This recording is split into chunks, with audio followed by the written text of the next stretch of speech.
અડધી કલાકથી અમે આવેલા છીએ, અત્યારે હજી પણ એમ્સ ની અંદર છીએ. નહીં, વિડીયો ઉતરશે, કેમ શું કામ નહીં ઉતરે ભાઈ? અડધી કલાકથી અમે અહીંયા આવેલા છીએ, હજી બધા એકાબીજાની સામું જ જોવે છે, કોઈ ડોક્ટર આવ્યું નથી અહીંયા. અત્યારે પણ એક પણ જણા આવ્યા નથી. અત્યારે આ એમ્સ ની અંદર છીએ, અત્યારે તમે જોઈ લો. અત્યારે અમે ઇમરજન્સીમાં છીએ અમે, અને એક પણ ડોક્ટર હજી અહીંયા હાજર નથી થયા. અને પેશન્ટની હાલત તમે જુઓ. આ ડોક્ટર ટલ્લા દે પૂછતા નથી. આ બાળક હજી છે, એને હજી કઈ પણ કરવામાં આવ્યું નથી. જોવો તમે, કોઈ મલમ નથી લગાડ્યું એને બાળકને. ફટાફટ તમે ફટાફટ કરો. અત્યારે હજી આને કઈ કર્યું તમે?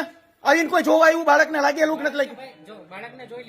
નથી જોયું હજી. એને કોઈ મલમ લગાડવા તો આવે કે નહીં? એમ જ્યારે કેસ બહાર કઢાવવા ગયા હતા, બાળકનું ઓક્સિજન બરાબર આવે છે, બાળક જવાબ નથી આપતો, એટલા માટે આ તમે હજી તમારા ડોક્ટર, કોઈ સિનિયર ડોક્ટર હજી હાજર નથી અહીંયા? કોણ છે સિનિયર ડોક્ટર? કોણ સિનિયર ડોક્ટર છે? આમના માટે કોણ આવ્યા અત્યારે? આવી ગયા છો, અત્યારે આવ્યા. અડધી કલાકથી રાહ જોઈ. આવ્યા અત્યારે? આવી ગયા છો, અત્યારે આવ્યા. અડધી કલાકથી રાહ જોઈ, અત્યારે આવ્યા. પણ ભાઈ સાહેબ ઓપરેશનમાં હોય, નીચે આવતા વાર તો લાગે ને.